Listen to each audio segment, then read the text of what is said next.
New. Most I have gone up. Awesome, great.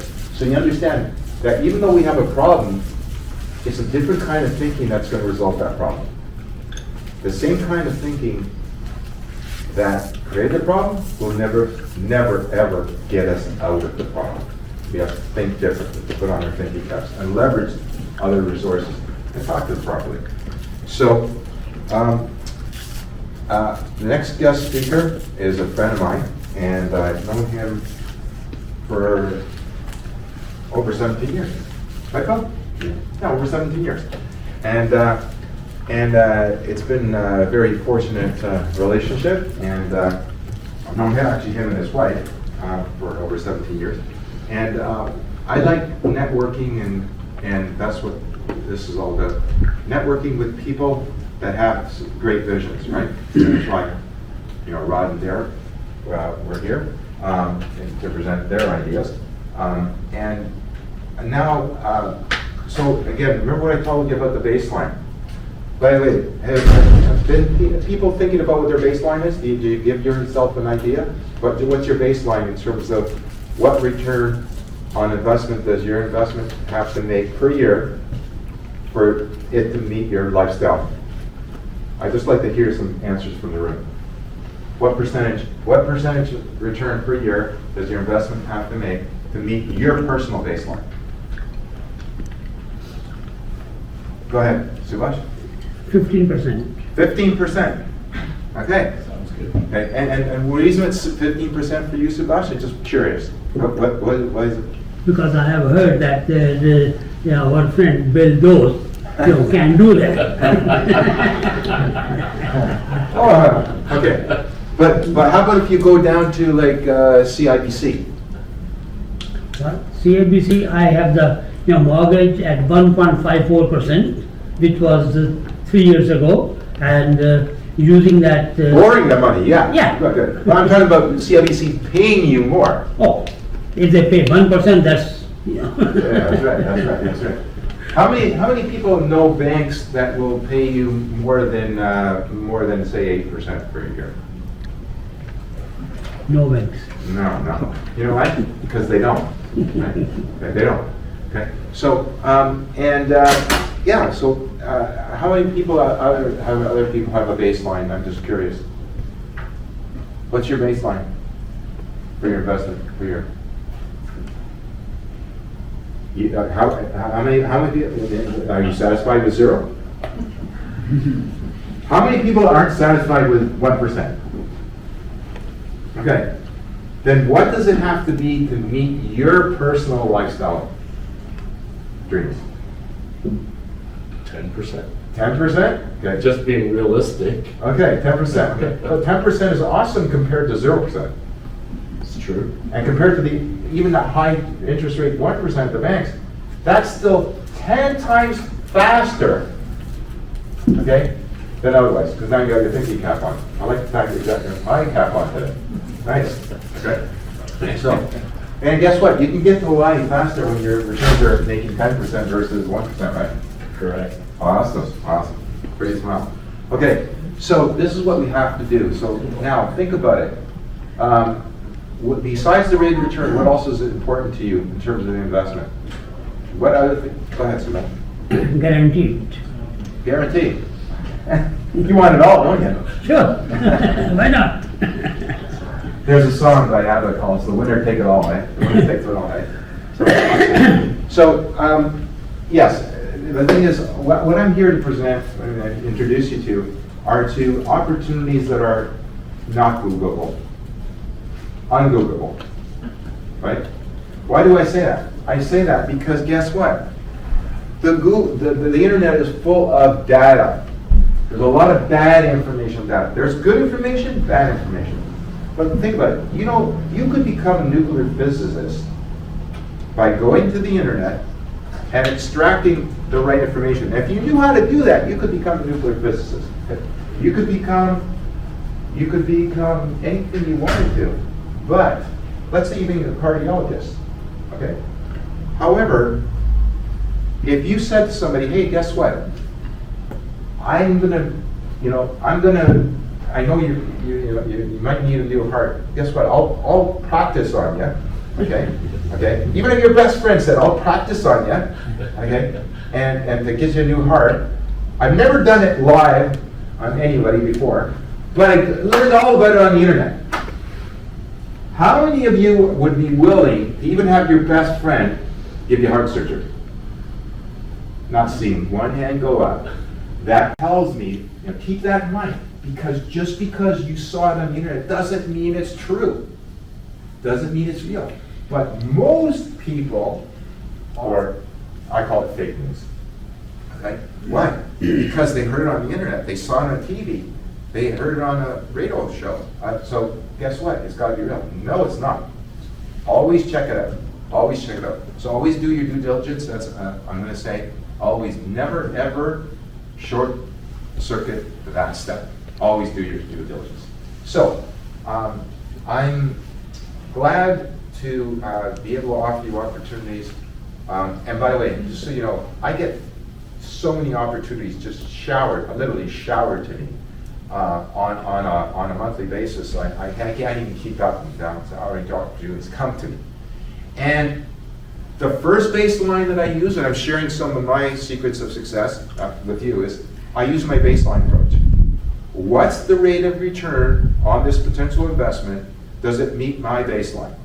Now the number's gone up because I benefit from numbers that are higher. But at 8%, what was interesting back in 2005 and 2006, over 95% of the quote-unquote opportunities that I was showered with, okay, didn't meet the 8% baseline. So then what's the point? It's just next. Very simple decision, quick decision. If it doesn't meet your baseline, next. Now you have time to focus on what does matter versus listening to the noise. Okay? And it's made a world of difference. Okay? And you can do exactly the same thing. So I'm really excited to share that. The other thing is, and if you read my book, I've got a new book, and some of you have it, some of you maybe aren't aware of it, The Spiritual Real Estate Investor's Bible.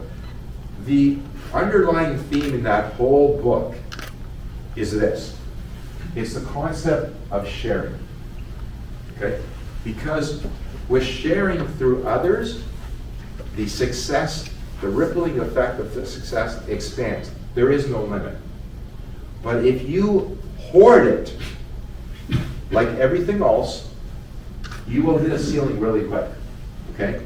So if you're going to have success, you understand you have to help a lot of people. The more people that you help, the more success that you're going to have. And if you think it's all about popping the money into your bank accounts or to your nest egg and not sharing it with others, you're missing the whole point. Because none of us, no one in this room, can take it with us. Okay?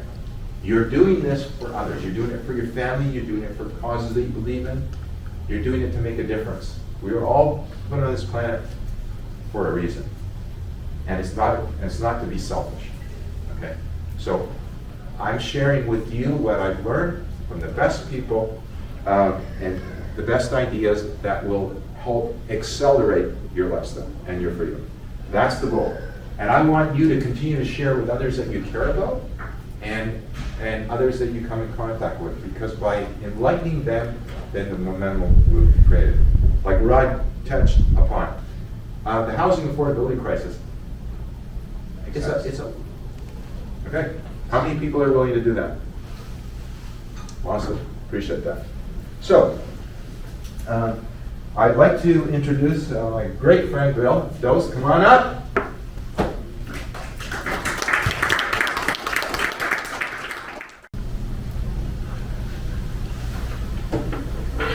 See if that works well.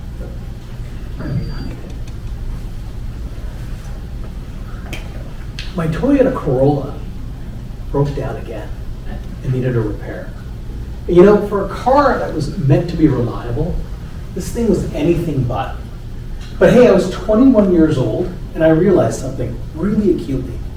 I had a new job in the leasing industry. And I figured, not a problem. I was gonna go out there, I was gonna go and get myself a flashy new car. In fact, I was gonna lease it.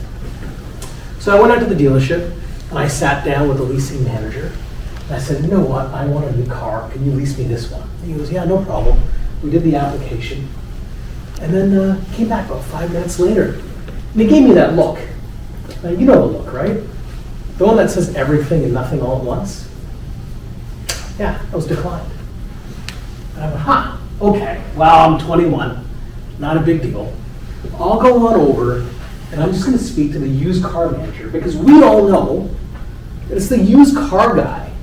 He's the one that does all the magic in the dealership, right? Not the new guy. So, not a problem. Except there was no magic to be had that day because neither a new car or a used car was in my future. I was declined again. So I figured, okay, not a problem. I'm gonna slink out of the lot as long as I can get a $2,500 loan from the dealership to repair my car. That's all I needed. 21, I was declined for that too. I was so embarrassed. In fact, I was outright humiliated. If you can imagine, I felt lower than dirt, and I sat there, and I realized I had one option left to me. Some of you already know what it was. The hair on the back of my head started to feel funny, and I wanted to throw up. Because I realized I had to call my dad for help. Again. And I already knew what he was going to say. In fact, I could feel it in my bones. Billy, when are you going to amount to anything? I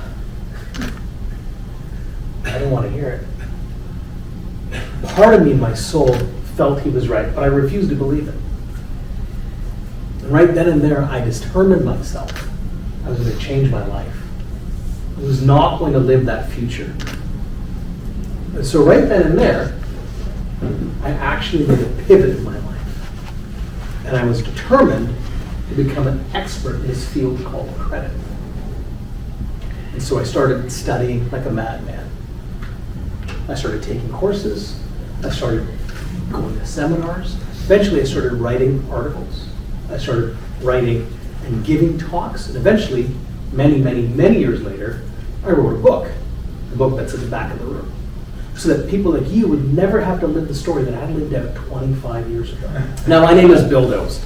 I'm an expert in the field of credit. I've written a book called Raise Yourself from Debt to Wealth. And I want to talk to you about credit today.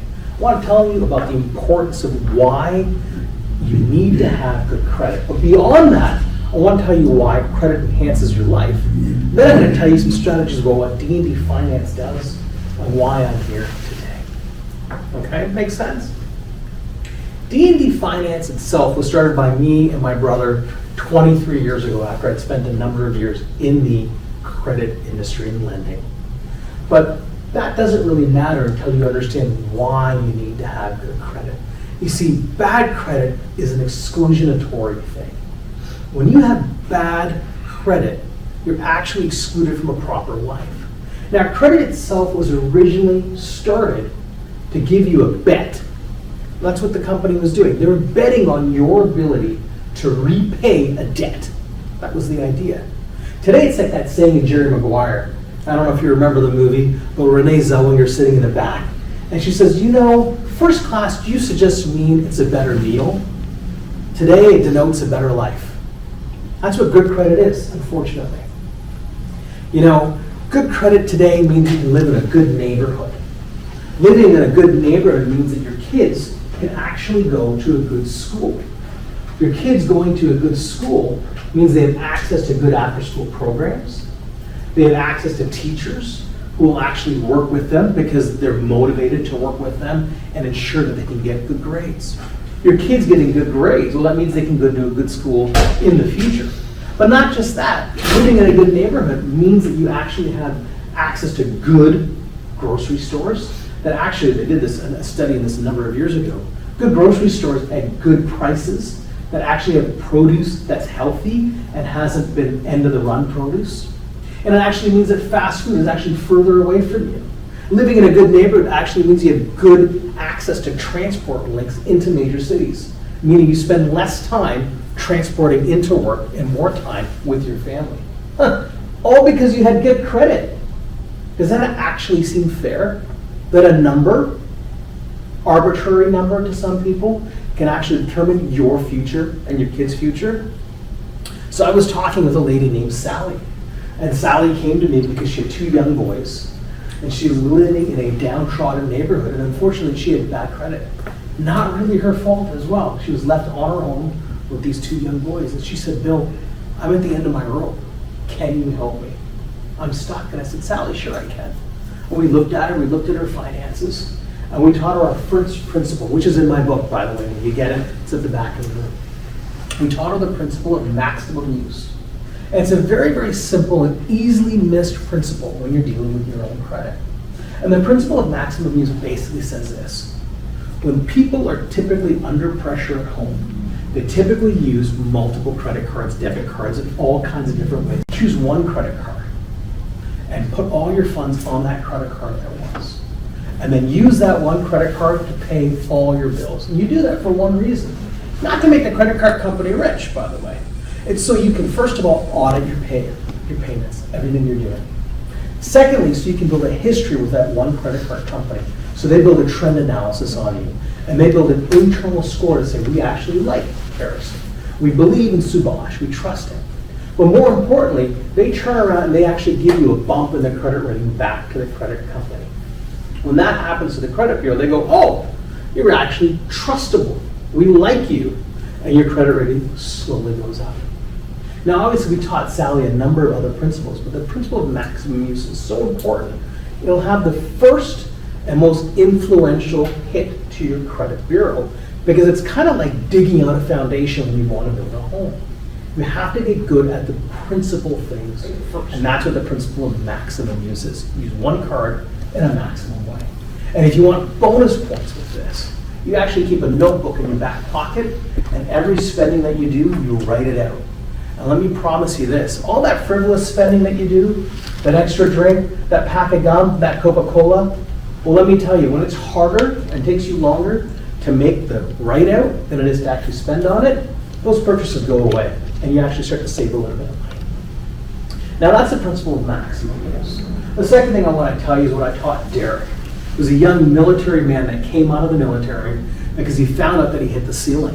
When you're in high-value careers like the government, the military, financial services, or insurance, having bad credit can actually hinder your ability to succeed. Well, how come? Well, people do corporate credit checks on you. If you have bad credit, you're not trusted. Well, why aren't you trusted? And if you have 2 other things going for you, which is opportunity, i.e. a promotion, and then finally rationalization, it actually makes something called the fraud triangle. Companies will not allow you to have this happen. So you will find if you have bad credit and you're in banking, financial services, insurance, or the military, your ability to succeed in those industries will be severely curtailed. And that's what happened to Derek. Derek found that he could not get a loan and he couldn't get a promotion in the military. He was summarily released. And so we helped him over a 2-year period repair his credit. And now, we didn't do anything genius here. And in fact, it's actually quite radical. So I'll tell you what we did. We taught him the principle of doubling down. Now, you think, okay, this is interesting. So, we told him to pull out his credit cards. It turned out he had 5 of them, which is, okay, part of the problem. And we said, okay, Derek, what I want you to do is take the highest interest rate to the lowest interest rate credit cards and place them in a row. And then further subdivide them with the lowest balance, highest interest rate on the left, and spread them out. So when he was done, he had the lowest balance and highest interest rate on the left-hand side. And I said, after you make all your minimum payments, I want you to pull out a cash advance of your minimum payments on each and every credit card, and then dump it on the lowest balance credit card. Now, I already hear you. What are you doing? Why would you tell somebody to take a cash advance on their credit card? Everybody's always told me, Bill, you never take a cash advance on a credit card. Well, let me tell you something. They don't know what they're talking about.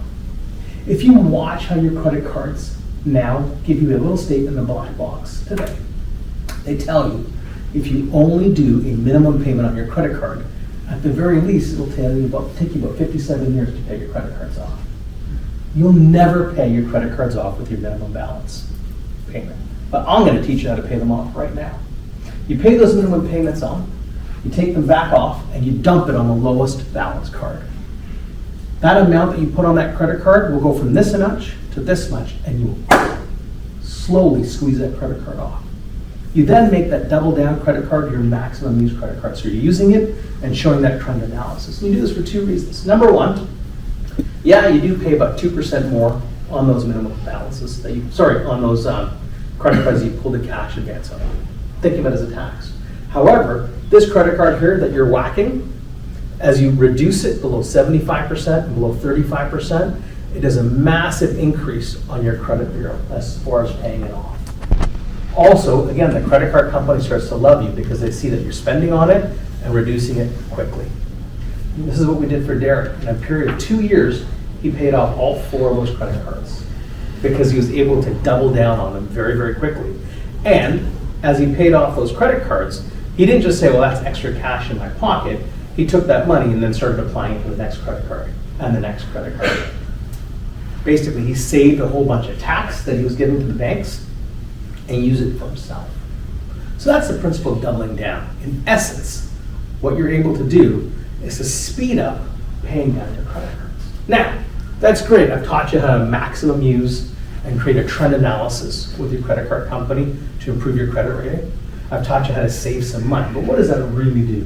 What am I here for? I'm here to tell you about D&D finance.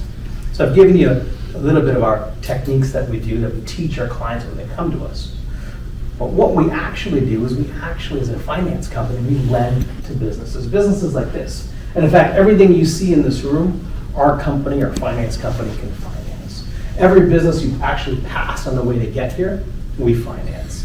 So our finance company is 23 years old. We started in Ontario, and we lend anything against $1,000 in Canada, all the way up to $250,000. So tractor trailers, computers, any kind of asset you can imagine.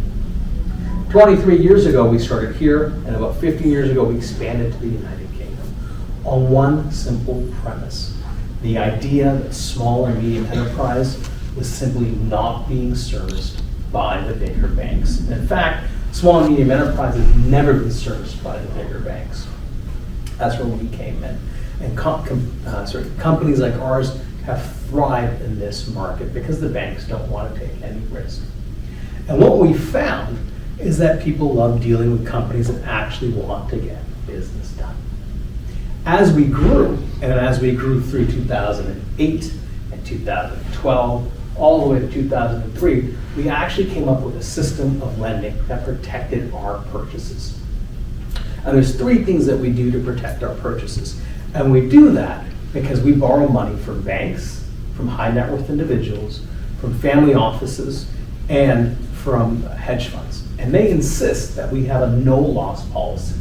In essence, the banks that we borrow from and the hedge funds say that we can't give them any loss. It's called first default or no loss. They basically won't lend to me if we give them any loss. So we do 3 things to protect our money. Number 1, we insist that anybody that we lend to has to give us a personal guarantee. So basically, if we lend to the residents, we'd say the owners of the residence have to give us a personal guarantee. Pure and simple. Basically, I can put a lien then on their home if anything goes wrong and take their home. Pretty easy, right? Makes sense. I'm basically insisting that they stand behind your product. The second thing we do is we put a PPSA on their business and on our asset. Again, if we're looking at the residence in, I wouldn't be the only lender here, would I? The bank would be in here. There'd be other finance companies here. The PPSA Act is a fantastic act. It basically is the Personal Property and Security Agreement. It allows me to put a lien on my actual asset to say I stand in front of the bank on that asset, and the only person ahead of me is CRA.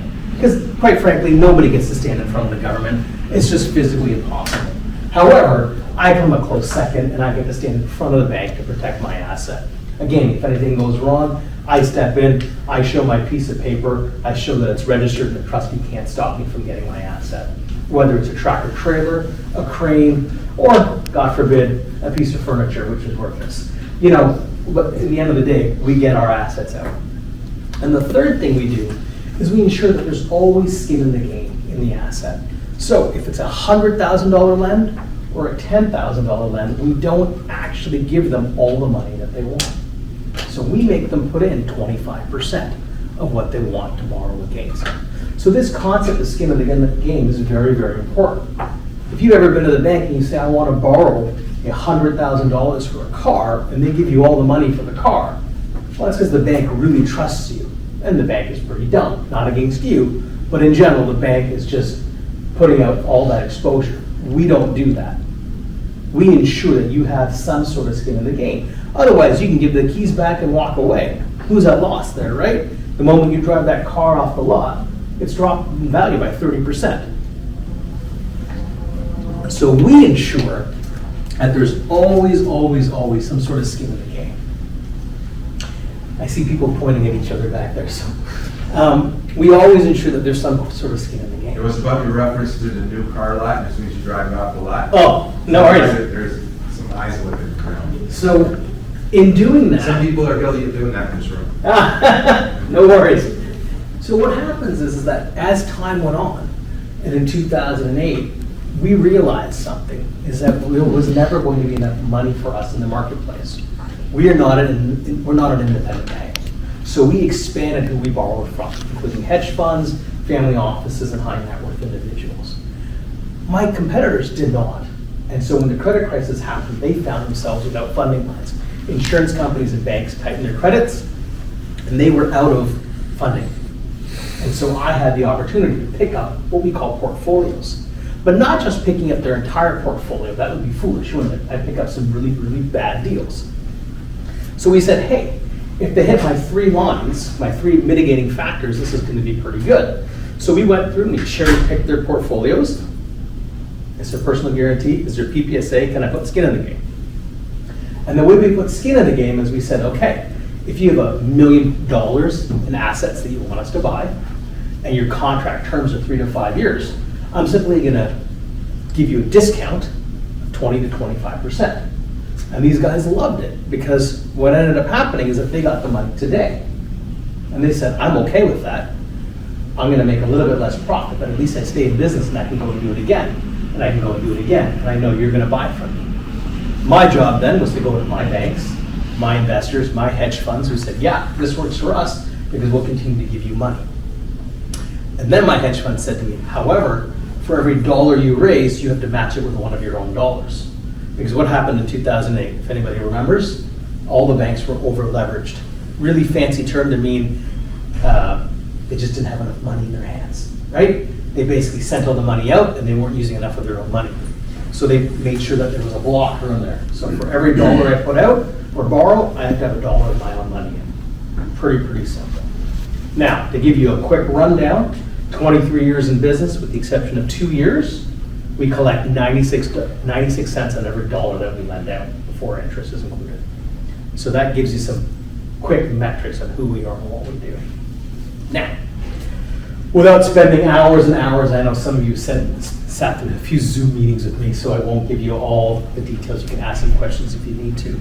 I often get asked from people, Bill, can you really help me raise myself from debt to wealth? The answer is yeah, we can. The best thing you can do is come and talk to us, learn about what we do, and invest with us, because we can help you if this is the kind of thing you want to do.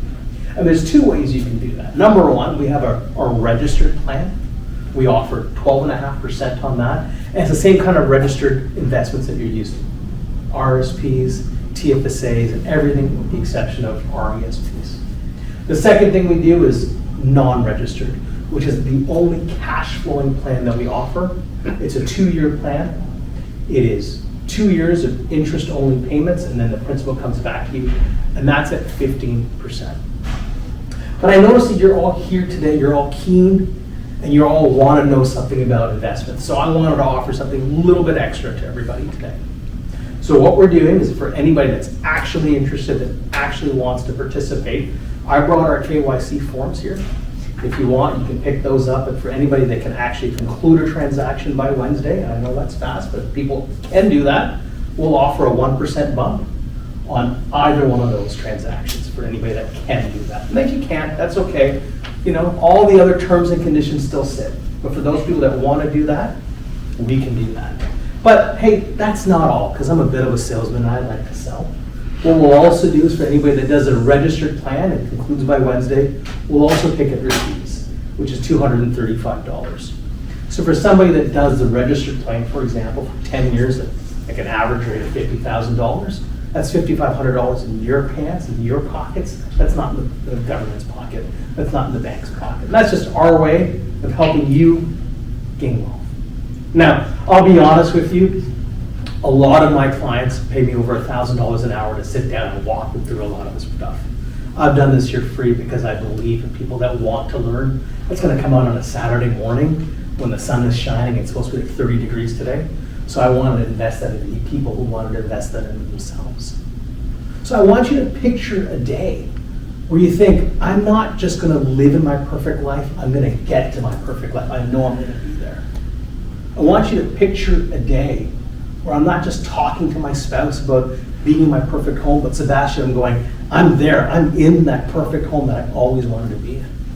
I want you to picture a day where you're not just thinking, I'm gonna one day get to those dreams I had, but I'm there, these are the dreams I've always wanted to have. So I'll leave you with this. You deserve to have your hopes and dreams come true. You deserve to see your businesses grow. You deserve to succeed for your families. You deserve it.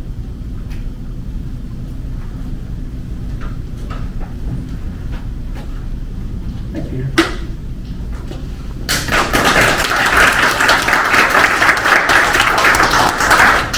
Now, Bill, before you leave, I've got some questions for you. No problem. Okay, so, and now, before I get to my questions, does anybody in the room have any questions for Bill? Any questions at all? Yes, go ahead, Sebastian. So you mentioned that the first step is a personal guarantee. Is that like a verbal agreement or is it a contract? Oh, absolutely not verbal. Yeah. It's a highly regulated legal document that they sign. And actually what we do is we do two things. We do something called joint and several, and we do a personal guarantee. So Okay. without going into too much of the legalese of it, the joint and several basically means that the company is ACTUS Real Estate Group and Peter Mazukin. The legal document that the loan was on would say ACTUS Real Estate Group, Inc., and Peter Mazukin. And then he would also sign a personal guarantee, which would be Peter Mazukin on behalf of ACTUS for any legal. So 23 years you've been doing business, you've collected 96% of it. So that's a phenomenal result. That means 96% of the money that they lend out, they get paid back. Now, you said except for 2 years. Yeah. So I just wanted you to explain to everyone, what happened in those 2 years? Yeah, sure. So let's take a step back. The banks in general are what we call no bad debt allowed lenders. So the bank, for example, CIBC, CIT, all these guys, they lend at 0.5% bad debt. So CIT is a lender like us, a leasing company. They went in 2008, 2009 from 0.5% to 6.5% bad debt. And then the term went and came out as too big to fail, and they got what they call TARP money and a whole bunch of government bailouts. There are also billions of dollars of lending, much bigger than us, and they were what they called over-leveraged, so they almost went bankrupt. D&D Finance, because we had to hold to this one-to-one leverage business, which is very good for us in the end, we went from 4% bad debt because we lend to small, medium enterprises, much smaller companies, to 6.5%. So the same number that CIT got to, we didn't even feel it, right? So because we have to hold all our bad debt, and because we hold it against our own reserves, our investors never felt it, they just went on our balance sheet. So that was 2 years. So for those 2 years, which during the global financial crisis, you still collected 93.5%. Correct. So so since you shouldered the debt, how much money did the investors have to absorb of that? None. None. So that's pretty phenomenal for the investors. So you were talking about guaranteed earlier. So that means this company, D&D, on this shoulders right here, they absorb the debt. Now, is that a good business practice? Many other companies would say, okay, let's just split it 50-50 or something like that. But you see, I've talked to Bill about this, and I said, well, how come you do it that way? He goes, it's just good business. He goes, we're the ones collecting the money. We're the ones should have full responsibility, 100% responsibility, and we want to continue to build that relationship with our clients. So, how do we do that? It's on our shoulders, right? Peter makes it sound like I'm a nice guy. I'm really not. The truth of the matter. Well, Maggie says you are. Yeah.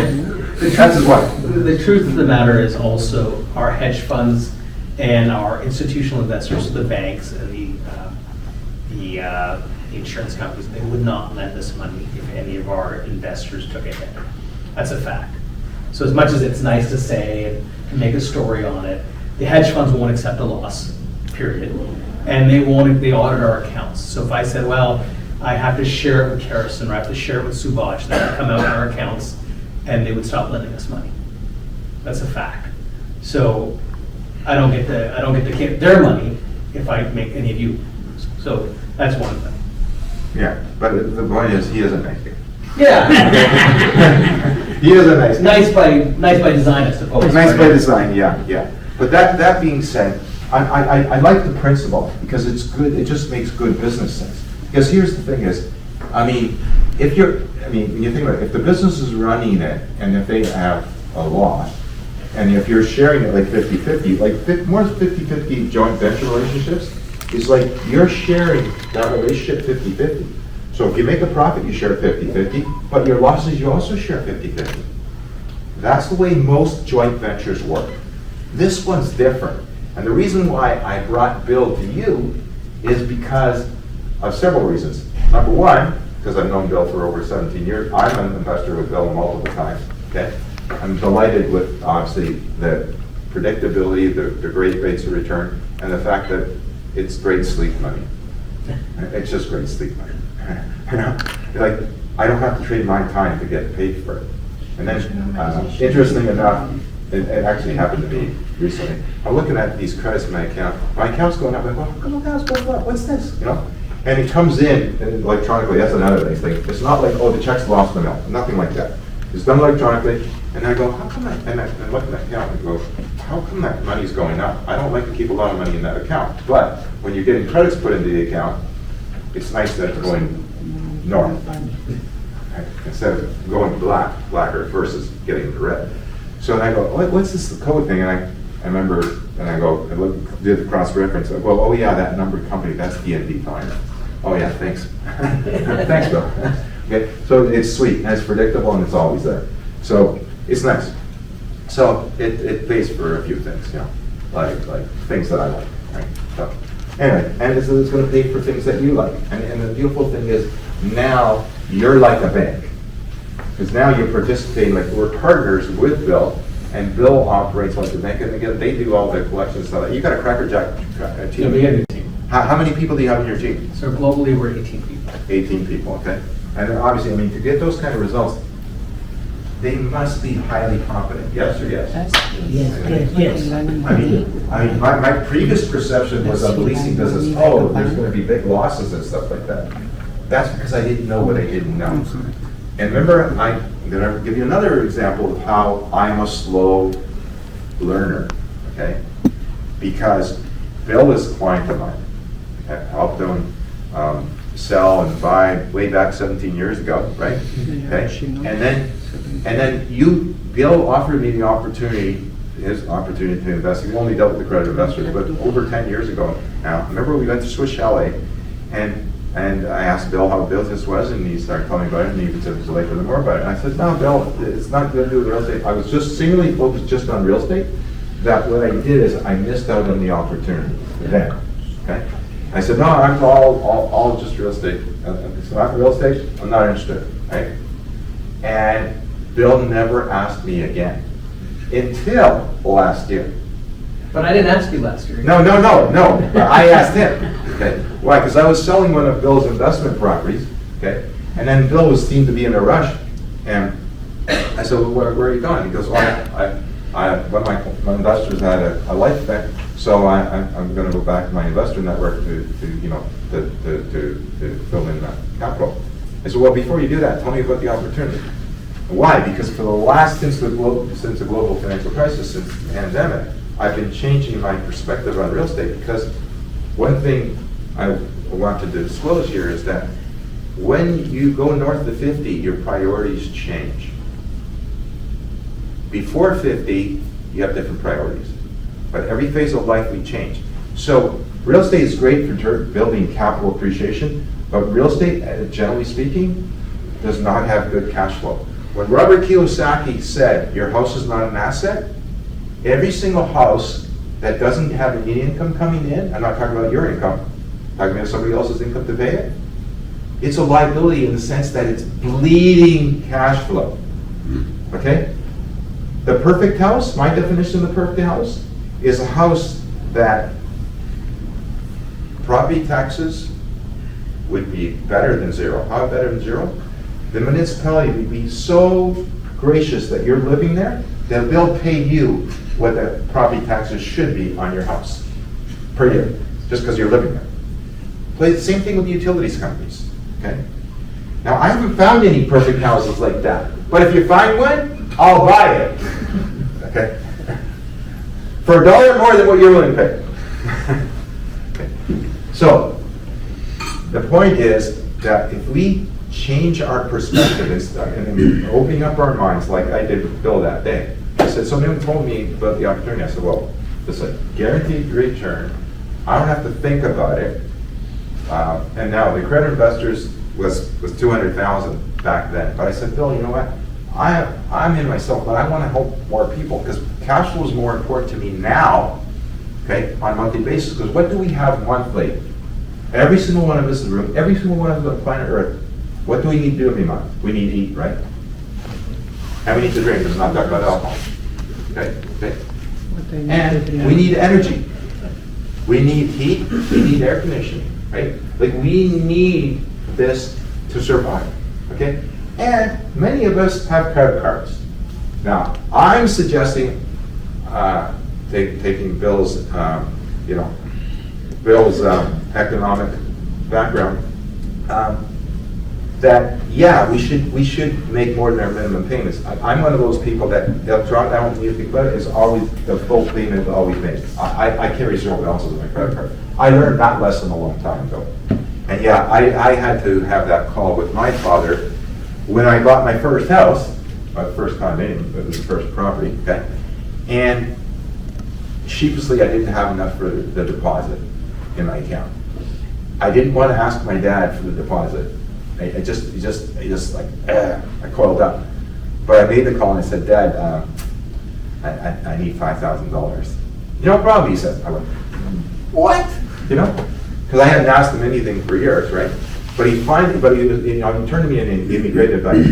He said, you're finally going to buy real estate. He tried to talk to me buying real estate when I was 22. I went to look at the new subdivision movement. But I got for $165,000 with an $8,000 grant back from the government. And I said, I was more interested in girls and cars when I was 22. How many people have had that kind of priority at 22? I noticed that the girls in the room don't get put up their hands. Because there's another example of women are smarter than men. Okay? Just saying. Okay? That's true. So the point is that now north of 50, what was happened? Okay, the mortgages come and gone, but what happens every month? I still need cash flow. I still need to eat. I still need energy. That's right. Right.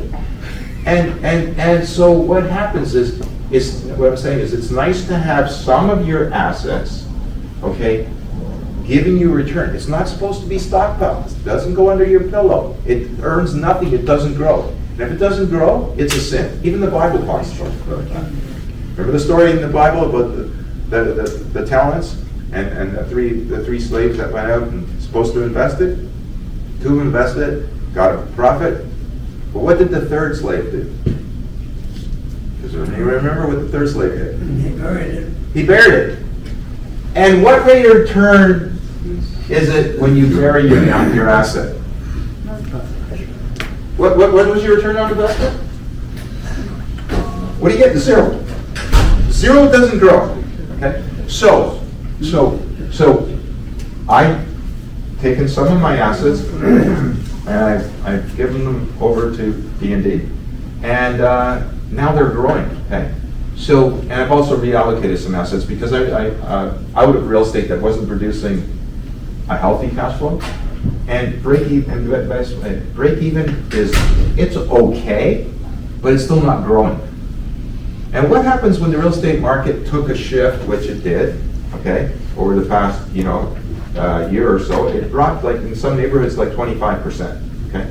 Now, even though it's rebounding back 9.5% over the last 3 months, that's still a lot of properties are upside down. In fact, there's a property today, okay, that I'll let you know about because I know the inside track on it. The guy's a part-time mortgage agent, a part-time real estate agent, and he overpaid for the property in February 22, height of the market. So he paid $13.25 for the property, plus put another $100,000 into it. So now he's in $14.25. So $1,425,000. And I've been on the phone with this guy for the last 4 days, and that property could be had for $1,250,000. And guess what? He's had 5 offers. They've got $1,250,000. I can get that property today for $1,250,000 or less. It's $175,000. But that guy said to me, and I quote, "My loss is somebody else's gain." He goes, "I hate to do this. I hate to do this." He goes, "But," he goes, "I can't afford it anymore." And it's a bleeder. Because of those numbers where the interest rates are, it bleeds. Okay? So my point is that, if somebody wants to hold for long term, they're going to do all right. But how many people, your room, they already told me, you don't want to wait 36 years. You don't want to wait 36 years or longer to double your money.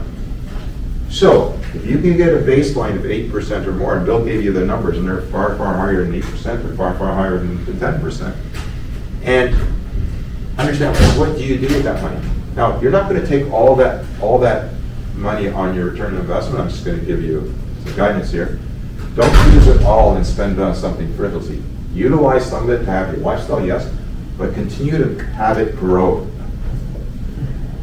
And when you do that, you'll be amazed at what it reaches, what it can give you. Because talk about freedom, talk about lifestyle, like Bill and I both want you to have the highest lifestyle possible.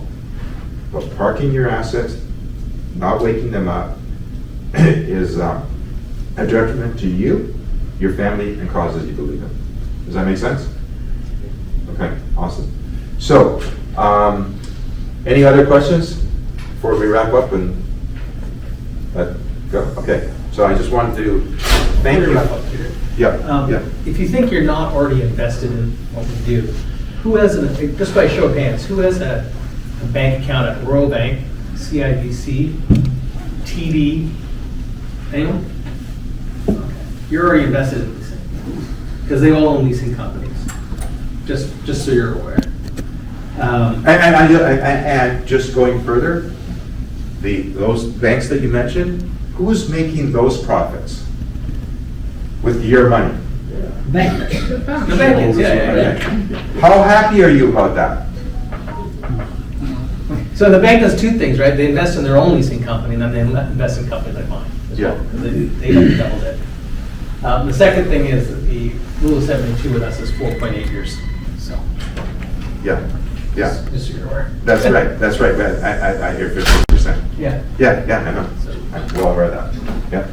So there you go. So again, you can have your money double that much faster by investing with the D&D. And how much time, your time, do you have to trade for that? Working on that investment? None. How many people like that? Couple of emails. Well, it took like at Oh, whose least, fault was that? at least like 15, 20 minutes to fill in the The paperwork. paperwork and make sure the things were checked, so. Yeah, that's pretty pleasant. Yeah. All right. Okay, so we're gonna take a lunch break right now, and again, I want to thank you for being here, and then we'll